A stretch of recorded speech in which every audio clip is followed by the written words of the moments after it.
music? China? What are they even saying? What is this Chinese rap music? Sounds like they're just saying ching chang chong. My chance new girl watch made in China. We play ping pong ball made in China. Hello and welcome to ChinaEconTalk, a sub-China podcast in the Sinica network. So, why should anyone care about Chinese tech stocks? What is Bytedance, apparently now the highest valued private company in the world? And what are the future problems they may face? What are some classic examples of Chinese tech companies failing to expand abroad? And what is China's PayPal mafia, and how exactly are they influencing the Chinese tech scene? For all these questions and more, we turn to Elliott Zaagman, reporter at TechNode and executive coach for Chinese tech founders. Elliott, so great to have you on the show today. Thanks for having me, Jordan. It's good to be here. So word on the street is that you're dropping a new podcast of your own. Yeah, man. It just dropped. Well, kind of. It's in the process of dropping. Okay. Depending on how you consume your podcast. You want to do a little pitch for it? So what's the topic? What's the title? By the time that this podcast comes out, it should be on all platforms. But the name of the podcast is the China Tech Investor. So I'm co-hosting it with James Hull. James Hull is a portfolio manager here in Beijing. And between the two of us, we have about 20 years altogether of experience in China, and working with and around either the Chinese tech or financial industry. The reason why we decided to go into this topic, one is that both of us are investors in stocks and tech stocks and in Chinese tech stocks. We're very interested in it. And I think in addition to that,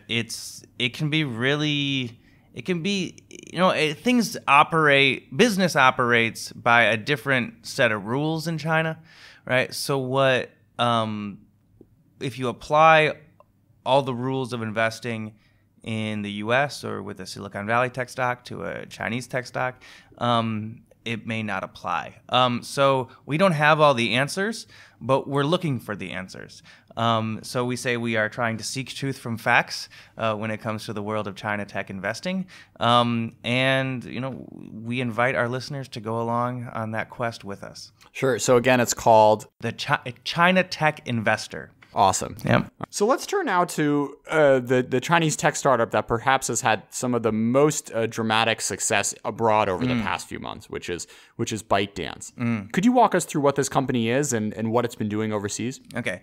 Bytedance they do machine learning and content recommendation, and that's kind of their core technology, right? And then they can basically organize that around any kind of content. Right, so they started off with Toutiao, today's headline, which is basically a news recommendation app, which is China's most popular news recommendation app. They find out what they're able to gather enough data very quickly about a user to identify their consumption patterns, and then recommend stuff for them.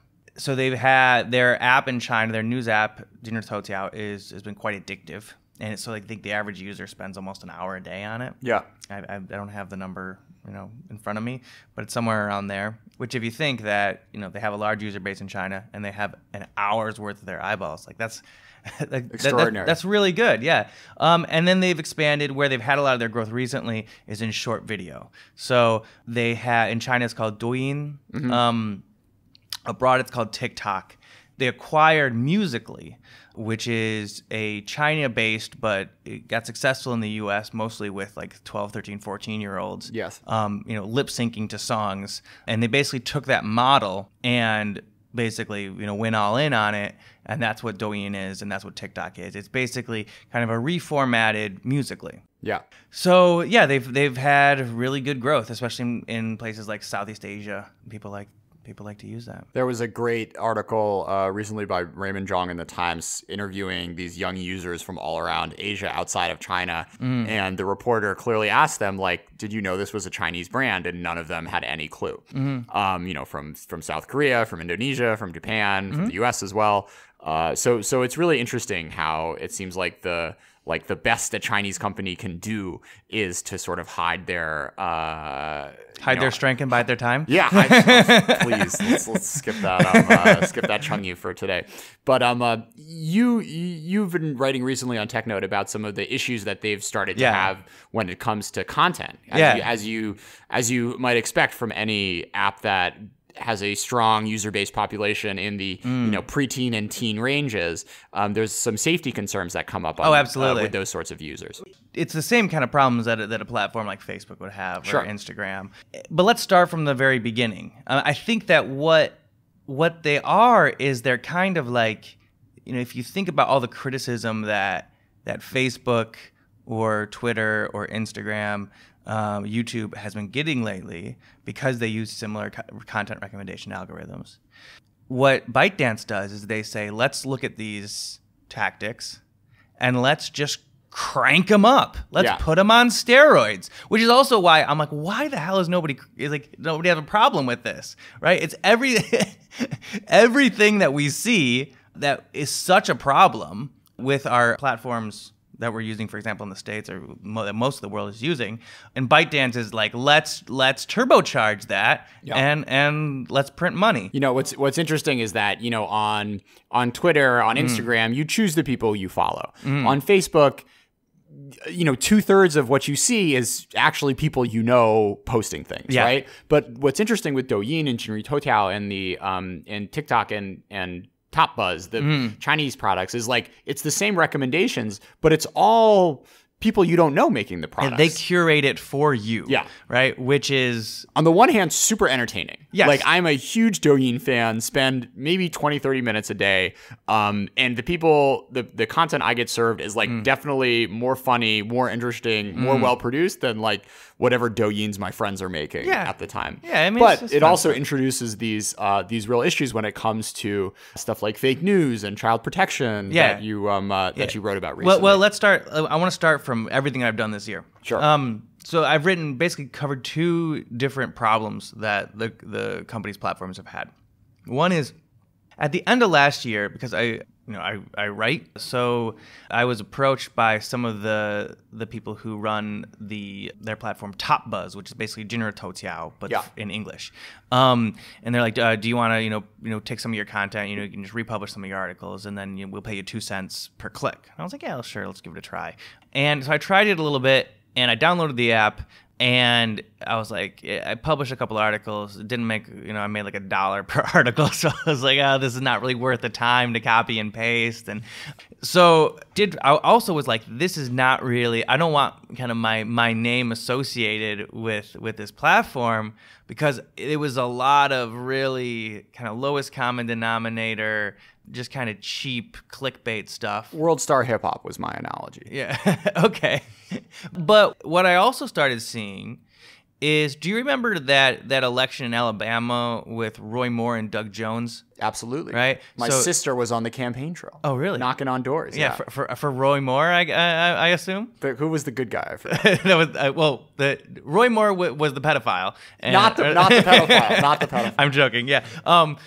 So I got a push notification from them so Doug Jones won the election. Doug Jones, yes. Right. Roy Moore was the name, right? Because he was this guy who was kind of this firebrand and also had been accused of, being kind of predatory with teenage girls. And I got a push notification that says Roy Moore wins election. Yeah. And I'm like, what? This is not true, right? But if you think about their algorithm, they're paying for 2 cents a click, and you're trying to make as much money as possible, right? If you have the headline that every other news outlet has, but then you're not going to get a whole lot of clicks. Yeah. But if you have the one that, the Dewey defeats Truman, then people are gonna be like, "What, is this real?" Yeah, sure. Exactly. If that's all it is just clicks per dollar. Exactly. If that's the only metric that's deciding whether or not it's getting pushed. Yeah. Sure. And then the fake news stuff just started getting out of control with the platform. So I'd get messages that said stuff like, Julia Roberts says that Michelle Obama is not fit to clean Melania Trump's toilet. right? So what the hell? I mean, right-wing activist Julia Roberts. Yes, That's, exactly. I look at from the blind side to the dark side of that's the Sandra internet. Bullock. That's it. Oh no, sorry. From Pretty Sorry, Woman, Julia. from Pretty Woman to Breitbart. So they, what you could tell, you could see how this gets made though. It is clickable name, clickable name, clickable name. Yeah. Right. That's going to drive traffic, and then incendiary comment. Right? Boom, gets run out. And then you'd have, like, if you look at their politics channel or their science channel, that's where it was just filled with garbage. It was filled with, is NASA lying to us? The moon is 4 miles from Earth. Jesus Christ. Which is, I mean, a 747 doesn't fly, flies more than 4 miles from Earth. Yeah. Or they'd have something like, it's confirmed Obama travels with a demon in his entourage. And they'd have like this photo of like where something looks kind of shit, foggy next to him. It's like, oh, it's confirmed. It's a demon, right? But just this absolute, This is worse than World Star. Yeah. This is way worse than World It's weekly Star. world news. Yeah. It's the stuff you see in the supermarket checkout line. Yeah. It's Hillary Clinton's alien lover. Right. It's stuff like that. So I wrote when I first started seeing it, I sent Bytedance, their Top Buzz team, a message. I was like, you guys got to clean this stuff up. And they were like, are you going to write something about this? I was like, I don't plan on doing it right now. I waited a couple months. They didn't clean it up. So I wrote something about it. Yeah. Their PR was, and has always been, their in-house PR is always aloof. They don't engage with me that much. Yeah. Their third-party PR is, they have a tendency to push and be kind of aggressive, but within What's there to be aggressive about that? I mean, it's but they're like, we don't agree with this way that you characterized it, or we want you to add this information about our social responsibility programs, right? And I do, sure. Yeah. But they're also they push. Yeah. But it's within the parameters of professional behavior. Sure. Right. So it is annoying. It's pesky. But it's like you're playing basketball, right? And someone's guarding you really. Maybe a little bit aggressive, right? It's annoying. You hope these people are doing their jobs. Right. Exactly. Yeah. You hope the ref blows the whistle, but they're not kneeing you in the groin or anything like that, right? So I that article went out. And over a few months, I've been following Top Buzz, and it's still garbage. It's still clickbait, but they get rid of a lot of the fake stuff, right? Which is good. I mean, great. but however, like it's still a clickbait platform. Mm-hmm. I mean, that's what they do. They pump out garbage. Okay. It's what they do is they're McDonald's. You know what I mean? Like they say, okay, what McDonald's says, what is basically your fundamental base lowest common denominator desire, right? So they go to children, right? They go to I love McDonald's, right? My amygdala loves McDonald's, yeah, right? My prefrontal cortex knows I shouldn't eat it, right? And that's what Bytedance is, right? Yeah. You shouldn't click on that, right? But your animal brain wants to, right? I will say in defense of the Douyin product, which is the one that I've used the most, is at this point, the ecosystem is large enough that the amount of content that it has can support like different types of consumption habits. So at this point, like it knows I like history. So it has like all these like really cute, well-produced 2-minute videos about like some crazy emperor from like the Ming Dynasty or something. Cool. And there's like, it knows I play badminton. So it has like crazy badminton highlights and like badminton tutorials. Oh, that's good. It knows I like, Chinese painting. So it will like teach me how to like paint a flower every 10th video or something. So I think there's a few things going on here. I mean, clearly there's a large amount of the consumer base that is like more than happy living in that universe. But it's also probably the case that like the content ecosystem in the West for TikTok, for Top Buzz isn't quite as rich as maybe what they've been able to build in China. Yeah, although I mean, have you looked at Junior Toutiao? I mean, Toutiao, yeah. Toutiao's a different ballgame, I think. And also it's the sort of thing where like, I don't think I've spent enough time on the Toutiao app for me to teach it that like, I like real news, not like Right, people punching right. each other and like people getting into fights on the street. Yeah, yeah. So there's an aspect of where this goes both ways, and like the AI, like their algorithm can only be good as like this, as good as the stuff that it's uploading. So like I spent a few hours, I was back in the States recently. I spent some time on TikTok trying to like the videos that would be sort of more mature and less teens dancing, and it just seemed like there wasn't enough there yet for it to learn that like I liked stuff besides teens dancing. So it could. This is the sort of thing where like the content is only as good as the platform, and it's not like a search engine where it can pull from everything. They around can only, the they globe. can only pull for what they make. I mean, it's I see that there are problems. Their mission statement is not let's dump garbage on our users. There's a great Zhang Yiming, I think it was like a 36KR interview, or maybe it was a piece about him where basically he was portrayed as like this most like controlled kind of like delay satisfaction type of guy, and he didn't take the early investment from Alibaba or Tencent. He was kind of always pushing gratification further and further off. The irony being that his products are the exact opposite, right? So we have this like super self-controlled like engineering PhD kind of building this product, which is incredibly aimed at, very much aimed at amygdala, instant gratification, never have a second of downtime of boredom. So I imagine there's some part of him that may not be super comfortable with the stuff he's putting out as well. There was an investor meeting that they had. There was a call and one of the investors asked, like, why is the content so like low grade, so basic, right? So McDonald's, right? And he goes, when we've tried to do world affairs or the more kind of productive stuff, people don't want to read it. So I mean, it's not. It's our fault as much as it is ByteDance's. But there's a reason BuzzFeed like is valued at a few $1 billion and like the New York Times isn't. Right? Well, I mean, there's also a lot of reasons for that. But anyways, so what ended up happening is I found it's September, August, September. There is this YouTube video blogger. He goes by the name of Pay Money Wubby. Oh yeah. And I've never heard of this guy before, and then I had somebody kind of be like, "Hey, you should check this out because I know you write about this company." But he looked at Musical.ly, but before they changed their name to TikTok, it's the same app. They about how their influencers get followers, right, and get clicks.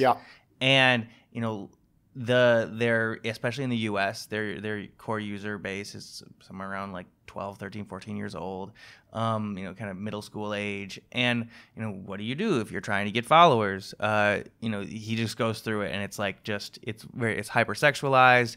It's middle schoolers singing along to very kind of provocative songs, not wearing a lot of clothes, that kind of stuff.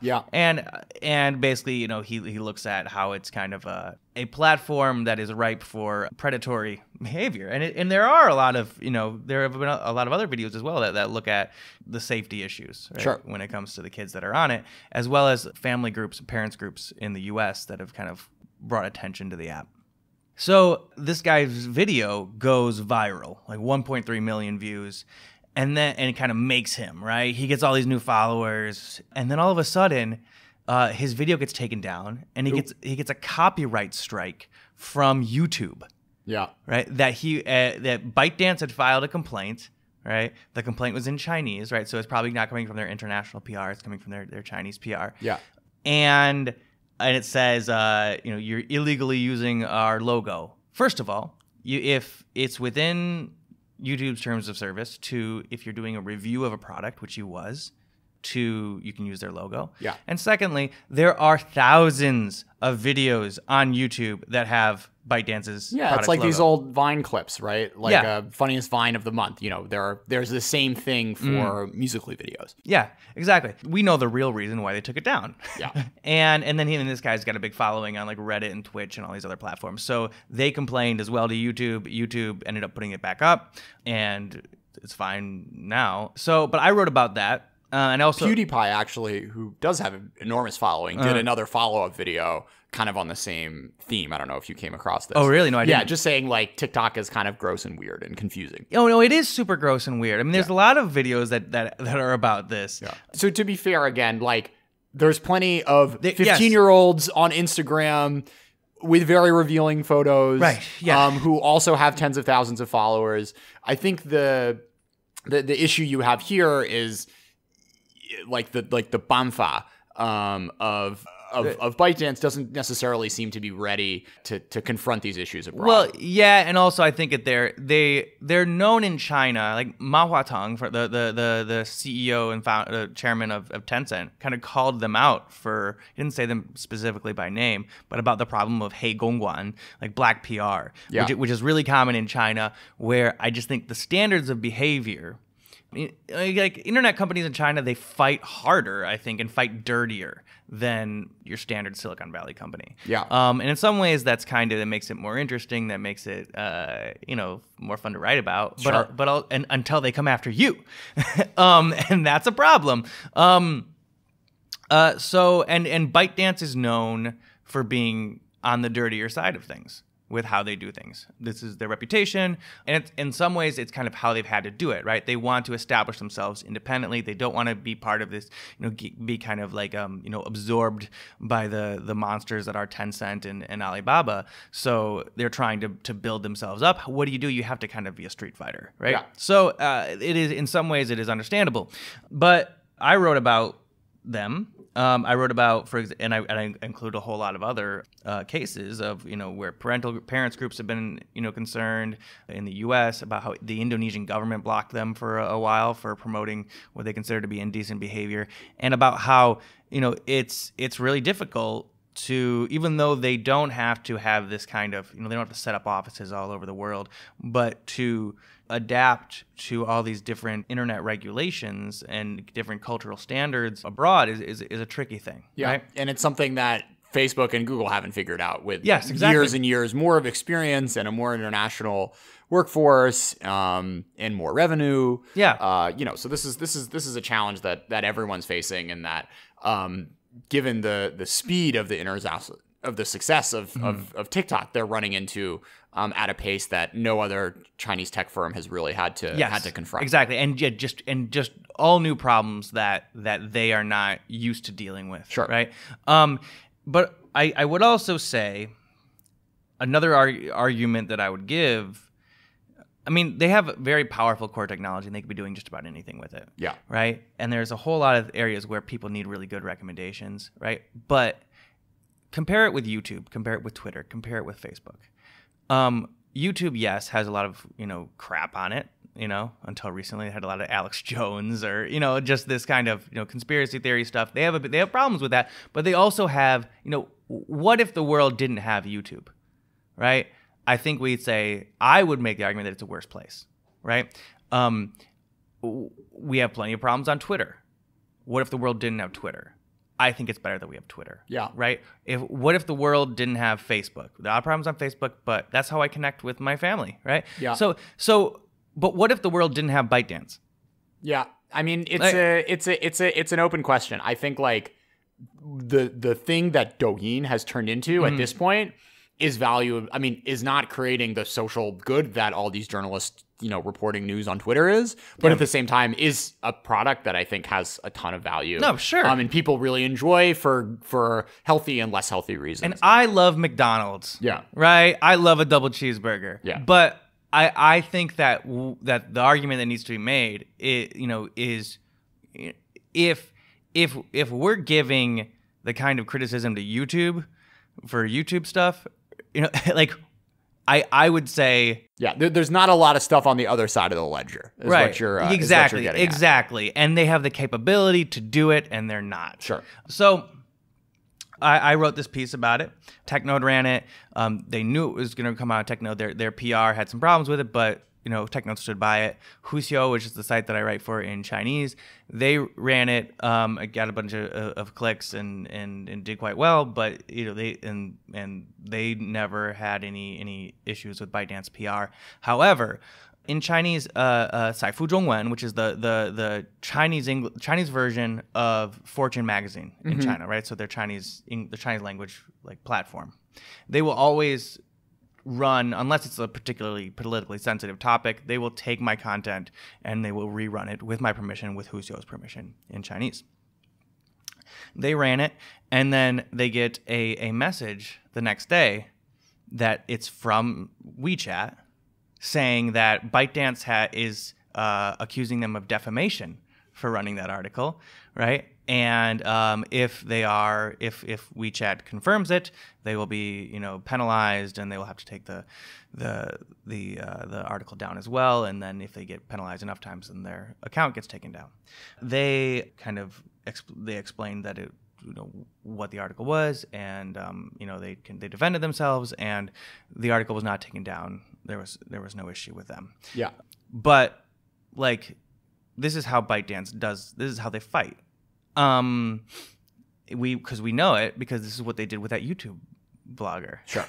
And then this actually, the 2 days after that article came out, I wake up in the morning and try to get on WeChat, and I'm blocked.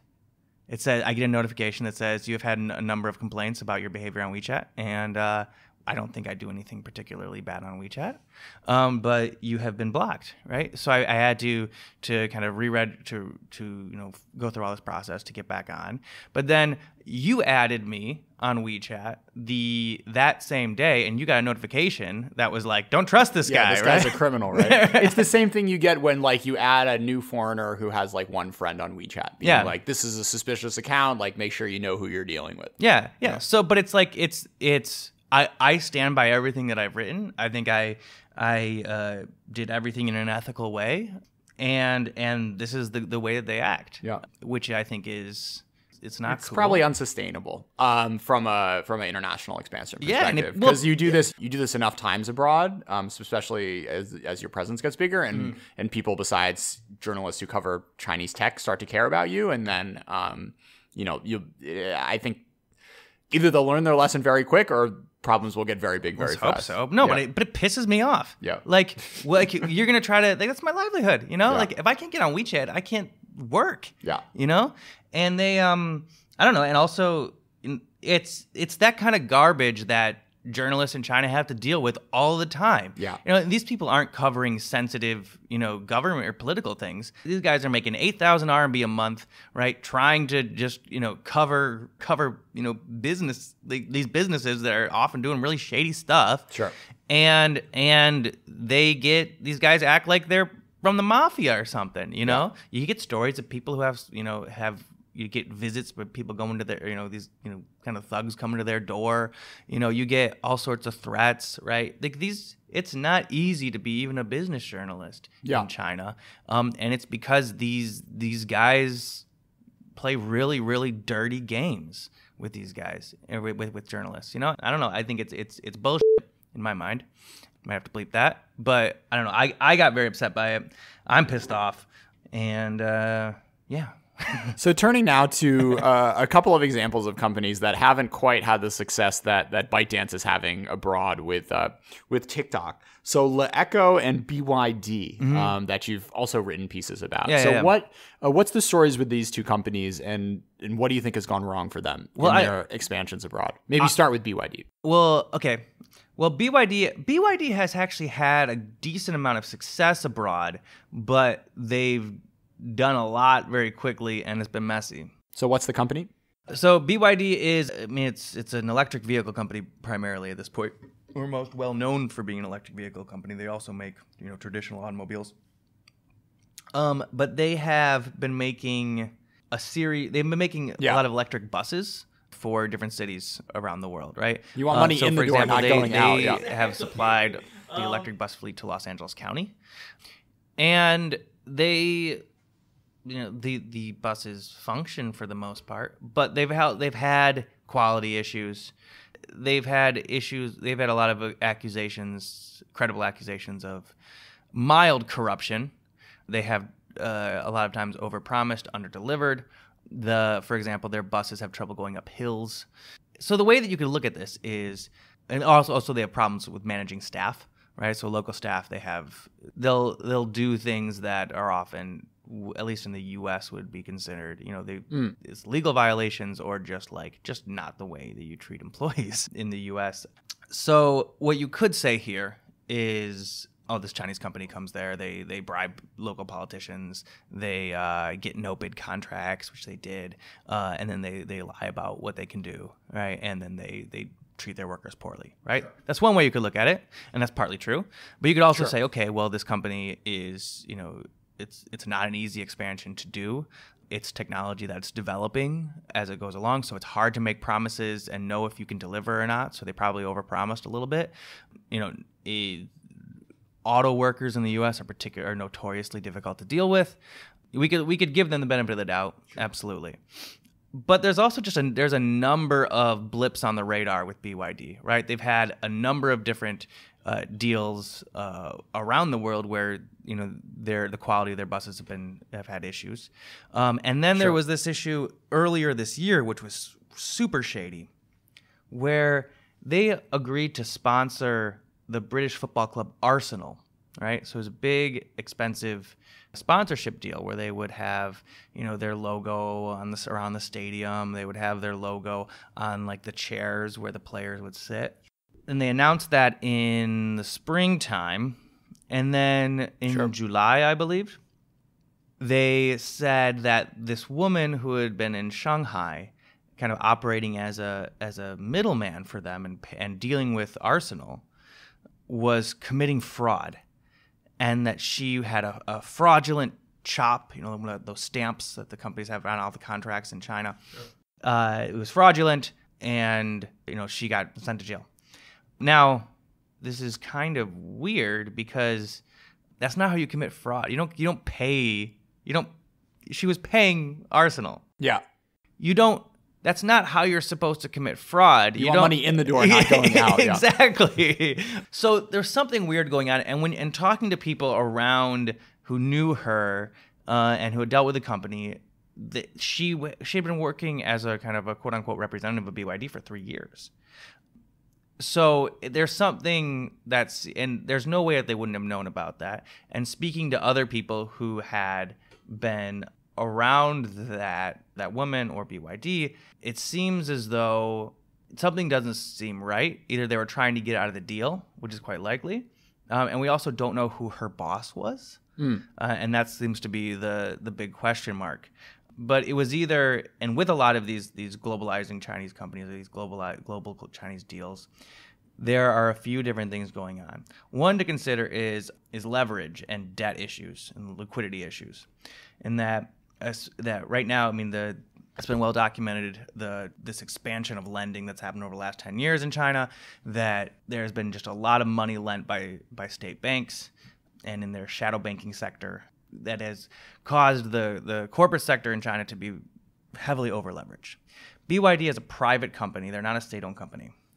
So now that they're trying to cut back on the leverage of their corporate sector, if you're a bank, it's much more reliable to lend to a state-owned company, even if you don't know if they're going to pay it back, than it is to a private company, right? So even if your credit line gets cut just a little bit, if you're already heavily leveraged, that can be a big problem. Sure. Right? So if you're BYD and that happens to you, what do you do? Well, you got to cut unnecessary expenses like marketing, right?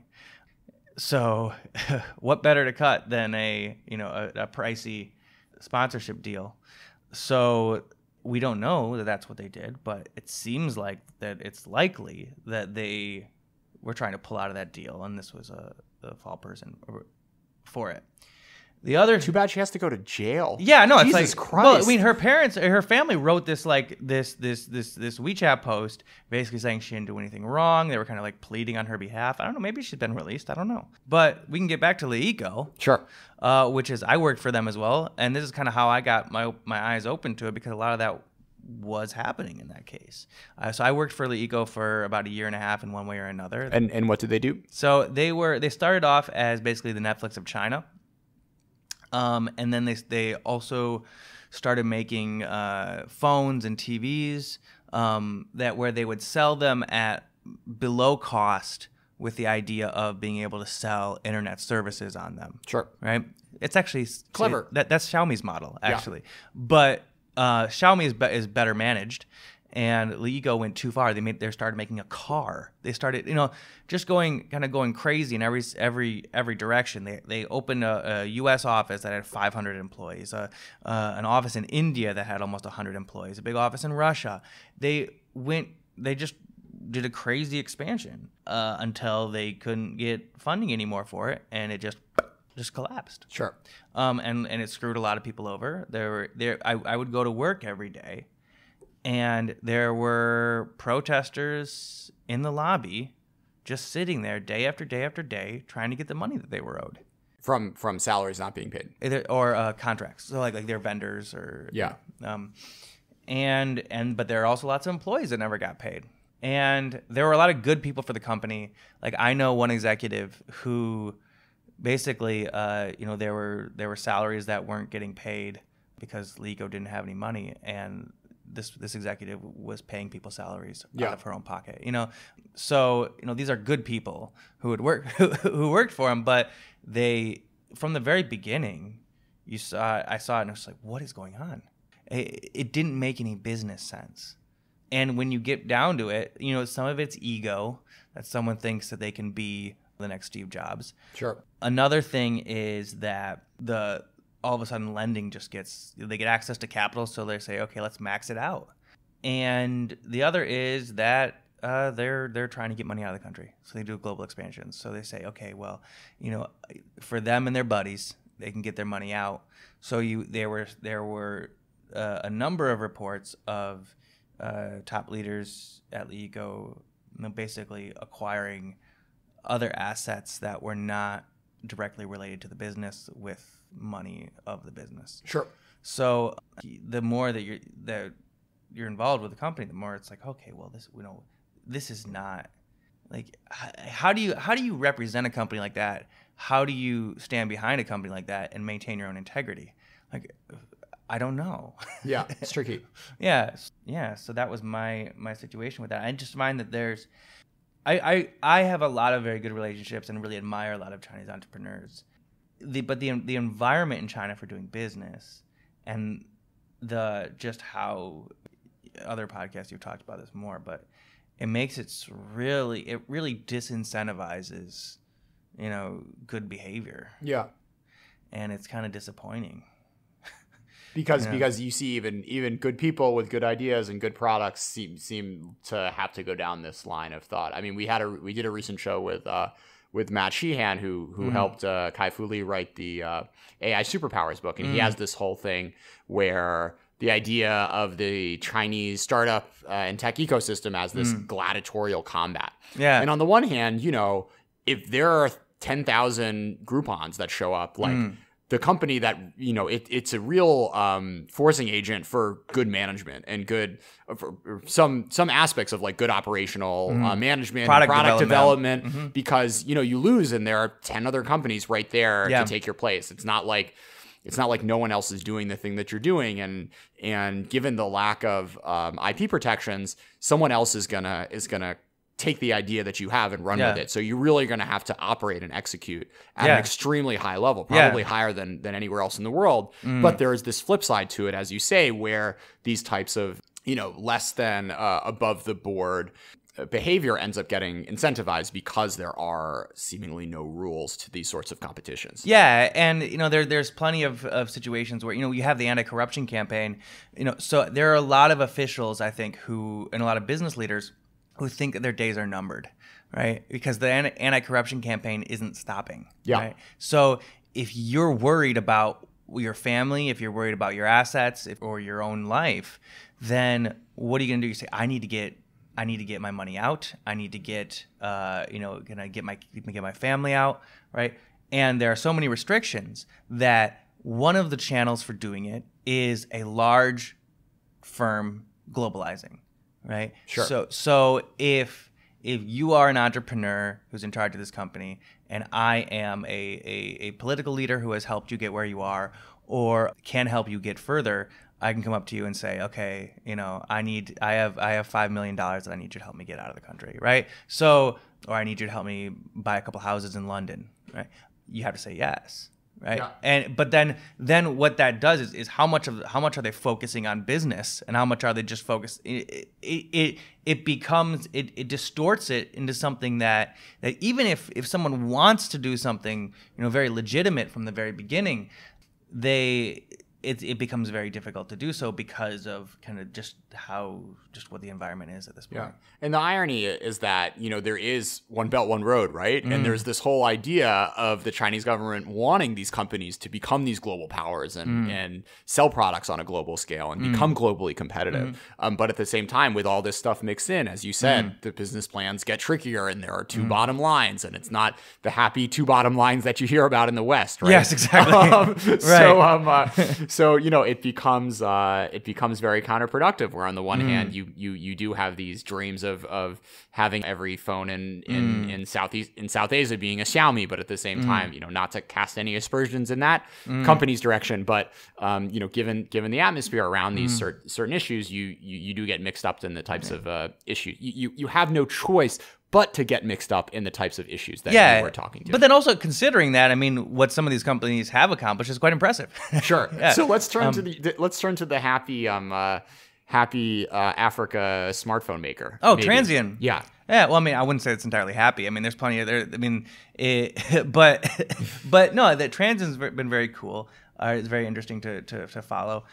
I listened to the China and Africa podcast, right, with Copus Van Setten and Eric Olander.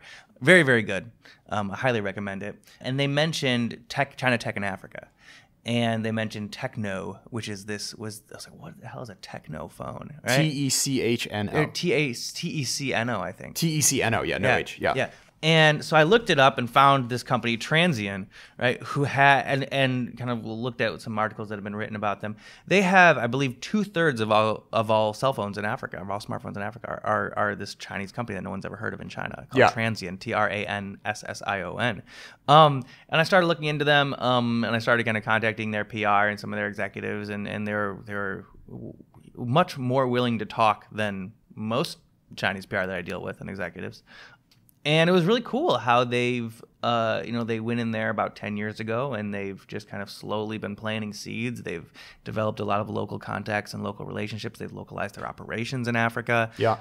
And they hire a lot of local talent, and they've really, taken hold of the smartphone market in Africa. Now, hardware is a difficult business to make money on, right? To really make a profit, and they're selling them as cheap as possible, but they're eating up market share. And if you're bullish on the future of African development, if all these Africans that are making $200 a month now and $1,000 a month in a couple of years, right?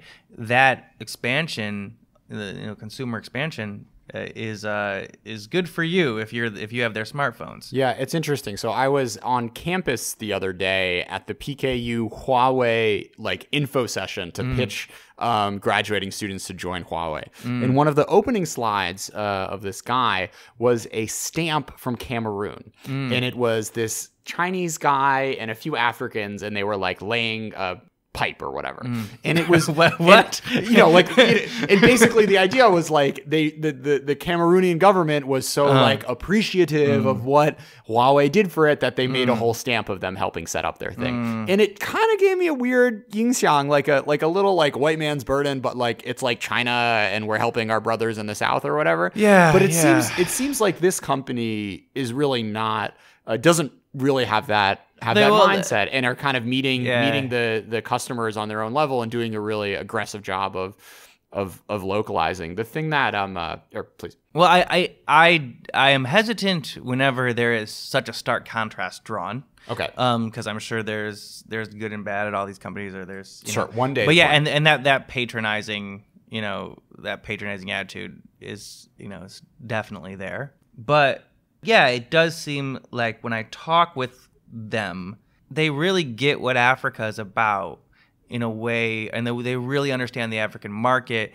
and a lot of the African markets, all these different there's 50 some odd countries in Africa. Yeah. And all the complexities of it and the importance of localizing in ways that I was just really impressed by. Yeah. So there was one product you spoke to about a camera that is specifically like tuned for African skin tones. Yes, exactly. And which is fascinating and something that you would not realize was an issue unless you really did some serious market research. Yeah. I mean, there's this fascinating, I think it was a Slate video talking about how like the way that Polaroid made their film in the 50s and 60s or whatever, and it's kind of stayed throughout today, was that dark skin tones would just not come out right, or like look too dark or too light, or the features would be gone.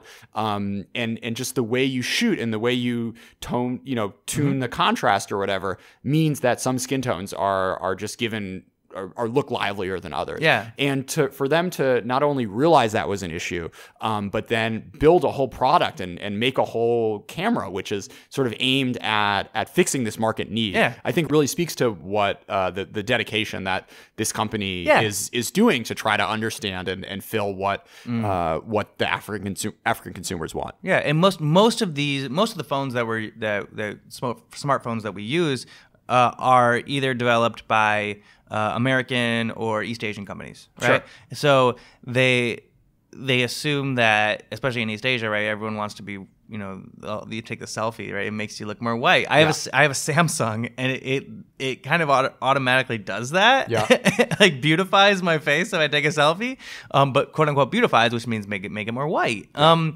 So they've really jumped on the idea of like that there are different standards of beauty in Africa. Like, so how do they have basically their photo software on their phone design it in a way that it kind of enhances that in that way according to those standards, which is really cool and really thoughtful. And also they've localized their products in a lot of other ways. So they find ways to make it so that their battery life is longer, because not everyone can access electricity as easily as in Africa as elsewhere. Sure. They dual SIM cards so people can toggle their networks. They also try to make their phones as cheap as possible. So if you think about I was contacted by somebody after I wrote that article who works for a refugee assistance program, and he said, when we go to refugee camps, right, everyone's using a transient phone. Yeah. Because you can get it for $50. So if you're only making $100 a month, right? Like a lot of these, like the kind of people that would be in a refugee camp. You're not getting a Huawei, you're not getting a Vivo, a Xiaomi. This is your product. But that opens doors of opportunity for these people, and it's it's very cool. So I am very hesitant to be like to paint a picture of a company being saint-like. Sure. But it's cool that they do this. It's not. I guess maybe the takeaway is like it is not impossible for a Chinese company to navigate these sorts of issues and figure it out just as well as companies in Silicon Valley has. I mean, there's no like intrinsic Chinese-ness which is stopping good market research, good product localization. Yeah, absolutely. And they they got in there and they were patient and they took their time and they really kind of they did it. I think one thing that you hear throughout that company is just, and I think it's such a basic thing, but it's been a problem for, obviously with a lot of American companies going abroad, with a history of European influence around the world, and with Chinese companies going abroad too, is like what you said, that kind of like patronizing attitude, or this attitude of like, just an attitude of disrespect, I think, in a lot of ways. Sure. Which is absolutely something you hear in Silicon Valley. Yeah. This attitude of like, we have the knowledge, and we are going to improve their lives, rather than being like, getting down there and being like, who are these people? What is important to them? What kind of lives do they live? And what are some ways that our products, our services, our company can contribute to that? Yeah. And that's something that it seems that Transient is doing well. So kudos to them. So let's turn now to your book project. Mm-hmm. So Geek Park. Book is in the future. Right now it's an article project, but I want to write a book, absolutely. Okay, so what is Geek Park? Okay, so In the U.S., right, there's this famous, you have the PayPal mafia, right?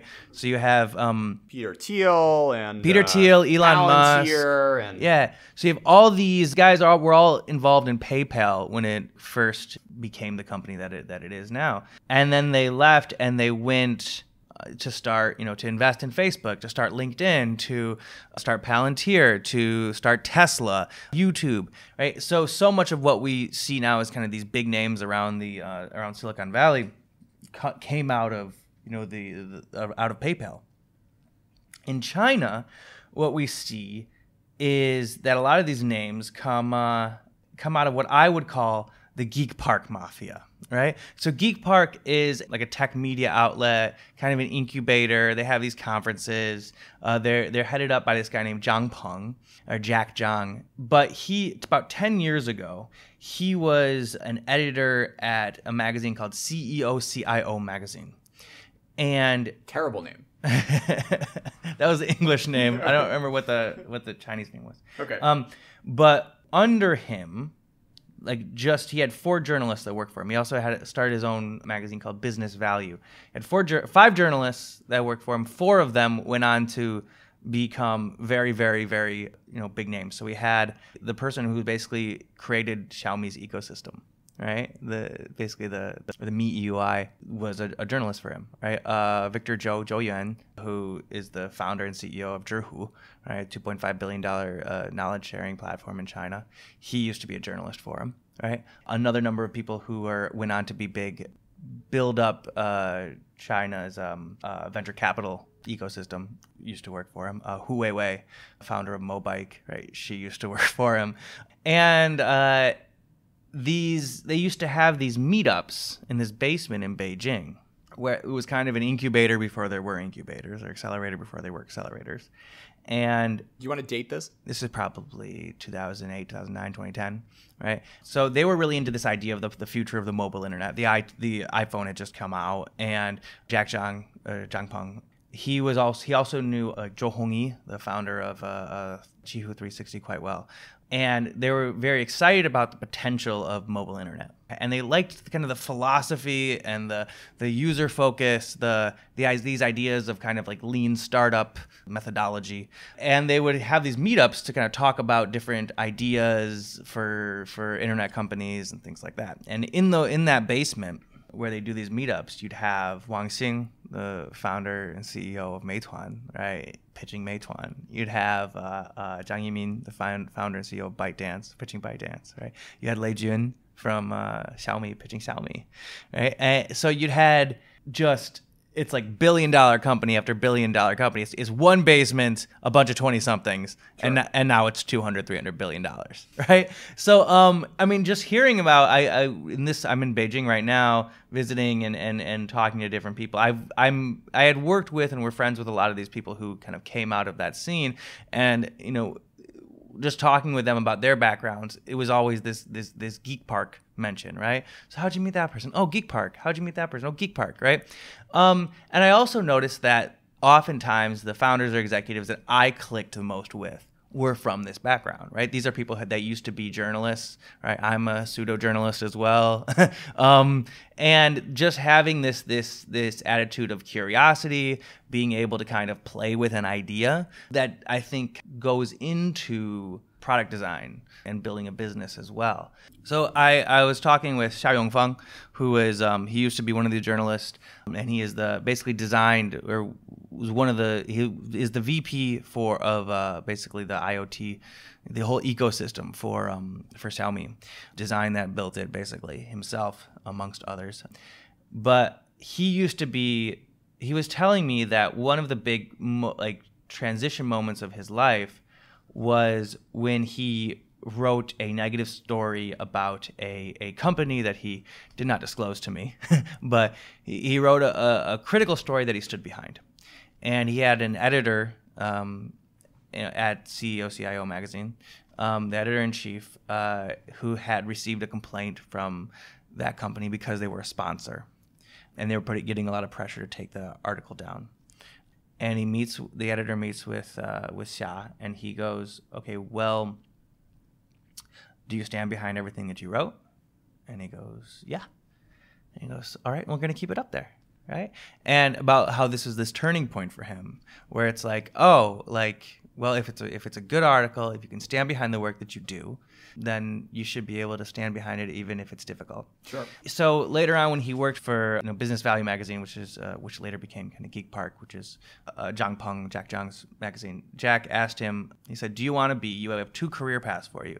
You can either be a really, really good journalist, right, and be a feature writer, things like that, or you could be move up the chain and be an editor and kind of be more in a management position." And he thought about it, and he's like, "No, I just want to be like the best journalist that I can be." Sure. Right. But so what he wanted to do was really just focus on just making something of really good quality. And he said that the things that he liked most were just to consume information, to kind of synthesize information, to find the themes in it, and then communicate it. Right. And he's like, then I started working for Xiaomi, and I'm still doing the same thing. Right? That's what product design is, right? So it's finding out about your users, it's finding what they like, it's synthesizing the patterns that make a good product, right? And then making a new product. Sure. Right? So it's this kind of attitude that makes somebody a good journalist, it also makes somebody a good product designer. Yeah. But it's a principles-focused approach. So it's saying that as long as you're engaging the user, as long as you're, making something you can really believe in, right? The fundamentals will always be there. But if you're kind of going this way or that way to the whims of the market, or trying to chase users, then you're not going to feel as good about yourself, and you're not going to be as sustainable over the long term, right? Sure. And that's also what good journalism is, right? If you're going for clicks, you're not going to make good journalism, right? But if you're really trying to produce something good, you're going to do it. And I think that this is something that I've noticed with a lot of these folks, right? Yeah. That there's this very heavy product orientation that really causes the really good ones to stand out. Yeah, and that has an origin in this kind of real journalism training. Yeah, journalism, and also just kind of a passion for entrepreneurship too, and passion for product creation and product design, user orientation. Like I've done a lot of work with Zhihu, which is that knowledge sharing platform, and I worked a lot with their founder and CEO, Victor Zhou, who's also one of these Geek Park guys, right? Sure. And the company has hundreds of employees. It's a $2.5 billion company.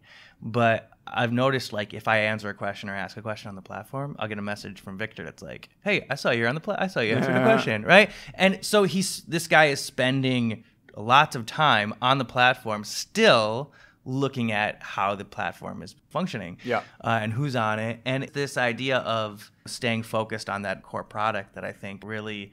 It makes the Chinese internet, these Chinese internet companies, kind of stand out and, really be kind of something that is, special, I think. Same thing with Mobike, I think, too. So, Hui Wei, she was a former Geek Park journalist, right? And kind of coming from this school of thought, I think. And you can tell with just the Mobike product design, Mobike makes better bikes than Ofo. Yeah. Because they weren't comfortable with the business model of more bikes for bikes, and you can really see it in Beijing nowadays that like the Ofos fall apart. Yeah, and every 4th bike you can't, the chain's off, or it's something is rubbing against something else. Yeah. But it's interesting because I'm sure both companies did the numbers, and both companies thought their numbers were going to work out. Well, but there was the decision at some point, which had to come down to a gut feeling: is are you comfortable with more bikes for cheaper, or do you really want to make these $200 tanks that aren't going to go anywhere anytime soon, and that you can be comfortable with 6 months or a year from now, you'll still be able to get on and ride. Yeah. And the decision that Mobike made, which is the one that seems to have paid off, was that building the higher quality thing and having it, live for a longer time and have your customers have higher satisfaction is the decision that was ultimately the right one, and that paid off for them with this, $2+ billion exit for them. Yeah, exactly. And look what's happening with the Oppo. I mean, they're a dumpster fire. Yeah. And I mean, but just if you look at the original Mobike, it was built it was like 40 pounds. It was unbelievable. Yeah, super heavy. It was built with aircraft grade metal, right? And the chain was covered, or it didn't have a chain. beyond chain. It was, It was beyond. I don't know. It was. It could not get unchained. Yeah, exactly. It couldn't get on. It couldn't get unchained, and there were no spokes. The spokes were like kind of thick metal or thick plastic, so that it was very hard to break it. Right. Yeah. It was something where I think Wei wanted, and she's explained this, that she from the very beginning she was like, I don't want this thing to break. I don't want to be creating litter. And now we've seen that this rush of cash and this competitive landscape it was hard to kind of maintain those principles. I think it's something that they're trying to get back to since the Meituan acquisition. And I think it was, I mean, you also can't blame them, when you have the bikes everywhere. If you need market share, right, and if your success depends on market share, you got to flood the streets if your competitors are flooding the streets. Yeah. Right. But I think it's hard to. The distinction, I think, is the design decisions and the logic behind the design decisions of what they were willing to spend and not willing to spend money on when it came to the actual bikes on the street. Yes, exactly. And have you ridden the new ones? Those new orange ones? They're great. Yeah. Do you know what they called them when they were designing them? Please. They referred to it as ACO because the design inspiration is based off A Clockwork Orange. Oh, Jesus Christ. So no, but it's like there's this there is this passion that you see, I think, with these people from this background and this kind of similar way of thinking that I think really and it's what I like about China tech. So I'm writing about these. I'm talking with each of these different people who were there at that time, and kind of talking about how their own way of looking at the world, their way of looking at business, was inspired from that. Sure. So I'll hopefully have an article out soon, and who knows, maybe a book later on, maybe a podcast series. But yeah, it's what I'm looking into right now, and just kind of it's just fun to meet with these guys and to hear their stories, and it's one of the things that makes me feel good about the whole tech scene here. Elliott, thanks so much for coming on ChinaEconTalk. It was great to be here. Thanks, George.